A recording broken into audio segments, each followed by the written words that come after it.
নতুন বছরে সর্বপ্রথম অমাবস্যা, যাকে বৈশাখী অমাবস্যা বলা হয়, তা সম্পন্ন হচ্ছে আগামীকাল 27 এপ্রিল, 13ই বৈশাখ, রবিবার দিন।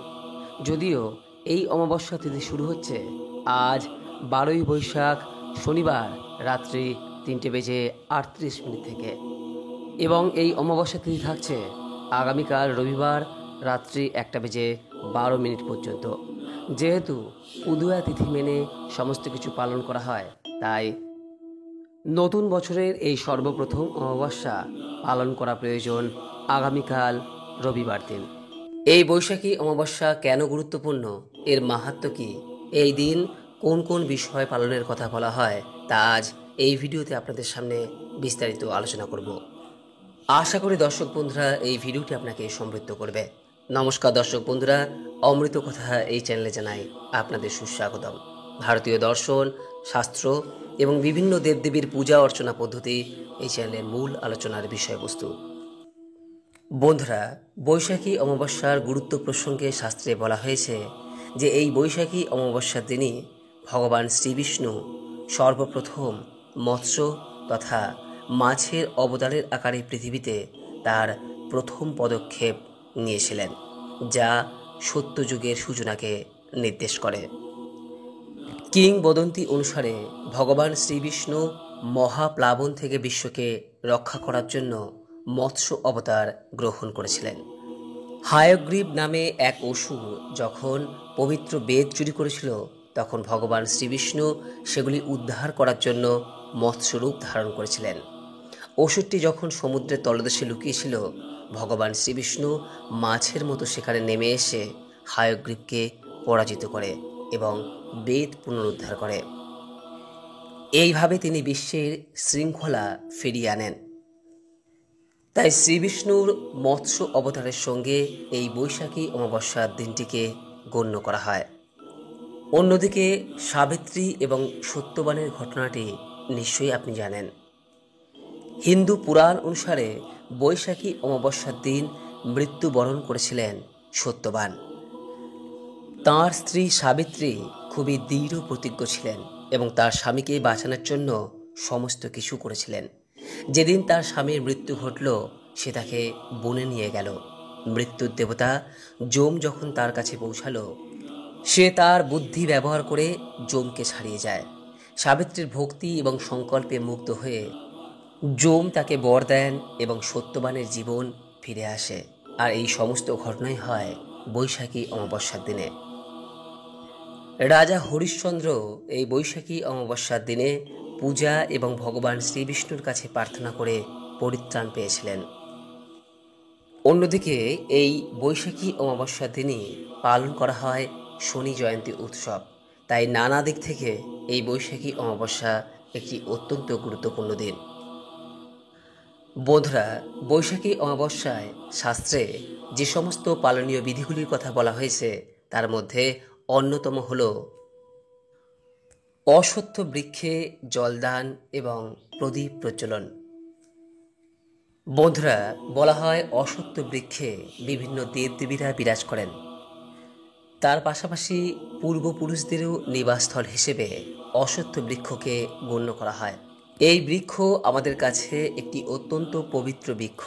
বলা হয় অমাবস্যা তিথিতে এই বৃক্ষে আমাদের অবশ্যই জল দান করা প্রয়োজন এবং তার সঙ্গে সন্ধ্যাবেলায় একটি প্রদীপ প্রজ্বলন করা প্রয়োজন।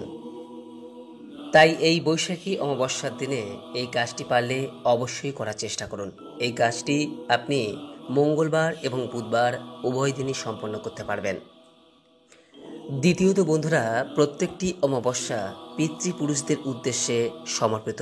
তাই এই দিন আপনি শ্রাদ্ধ, তর্পণ এবং কালো তিল সূর্যদেবের উদ্দেশ্যে নিবেদন করতে পারেন।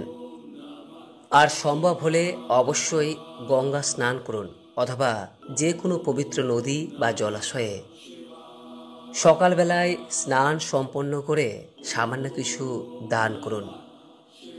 সব থেকে ভালো হয় যদি কোনো তৃষ্ণার্ত ব্যক্তিকে আপনি জল দান করতে পারেন, অভুক্ত মানুষকে খাদ্য দান করতে পারেন, বস্ত্রহীন ব্যক্তিকে বস্ত্র দান করতে পারেন। এই 3 দানকে অন্যতম শ্রেষ্ঠ দান হিসেবে গণ্য করা হয়েছে। তাই এই বৈশাখী অমাবস্যার দিন এই 3 প্রকার দানের মধ্যে একটি দান পারলে অবশ্যই করার চেষ্টা করুন। কোনো পশু পাখির উদ্দেশ্যেও আপনি এই দান করতে পারেন। এই দিন কালো কুকুর, গরু, কাক বা অন্যান্য পশু পাখিদের যদি আপনি খাওয়াতে পারেন সেটি সবথেকে উত্তম। অমাবস্যার অন্যতম কাজ হিসেবেই গণ্য করা হয় স্নান এবং দানকে। তাই গঙ্গা স্নান বা পবিত্র নদীতে স্নান এবং সামান্য কিছু দান পারলে অবশ্যই করার চেষ্টা করুন। বন্ধুরা, অমাবস্যার দিনে মা কালীর যদি পূজা দিতে পারেন তো খুবই ভালো। যদি তা সম্ভব না হয় তাহলে সেক্ষেত্রে মা কালীর উদ্দেশ্যে একটি লাল ফুল, সম্ভব হলে জবা ফুল এবং একটি প্রদীপ অবশ্যই পারলে প্রজ্বলন করুন। বন্ধুরা, অমাবস্যার দিনে আরেকটি গুরুত্বপূর্ণ কাজ হিসেবে গণ্য করা হয় শ্রীমদ্ ভাগবত পাঠ। যদি সম্ভব হয় তাহলে এই দিন গীতা পাঠ করুন অথবা শ্রবণ করুন এবং তার অর্থ অনুধাবন করার চেষ্টা করুন। দেখবেন জীবনের সমস্ত কিছু বিষয়ের তাৎপর্য আপনার কাছে পরিষ্কার হয়ে উঠেছে। যদি গীতার প্রত্যেকটি বিষয় আপনি বুঝতে চান তাহলে এই চ্যানেলের গীতার একটি প্লেলিস্ট দেওয়া রয়েছে, আপনি প্রয়োজন বোধ হলে সেটি দেখতে পারেন। বন্ধুরা, বৈশাখী অমাবস্যার দিন জপ, তপ, ধ্যান একটি গুরুত্বপূর্ণ অঙ্গ। তাই এই দিন সম্ভব হলে আপনার যে ইষ্ট মন্ত্র অর্থাৎ গুরু প্রদত্ত যে মন্ত্রটি আপনি পেয়েছেন সেই মন্ত্রটি 108 বার জপ করুন এবং কিছুক্ষণ আপনার ইষ্টদেব অর্থাৎ যাকে আপনি মনে প্রাণে বিশ্বাস করেন তার উদ্দেশ্যে ধ্যান করুন। যদি আপনার ইষ্ট মন্ত্র না থাকে তাহলে সেক্ষেত্রে আপনি ওম নমঃ শিবায় এই মন্ত্রটিও 108 বার জপ করতে পারেন, অথবা গায়ত্রী মন্ত্র অথবা কলিযুগের অন্যতম শ্রেষ্ঠ মন্ত্র হরে কৃষ্ণ মন্ত্রটিও 108 বার জপ করতে পারেন। বন্ধুরা, বৈশাখী অমাবস্যার দিন এই বিষয়গুলি অবশ্যই করার চেষ্টা করুন। যদি সবগুলি সম্ভব না হয় তাহলে অন্তত একটিও করার চেষ্টা করুন। দেখবেন এতে আপনার এবং আপনার পরিবারেরই মঙ্গল হবে।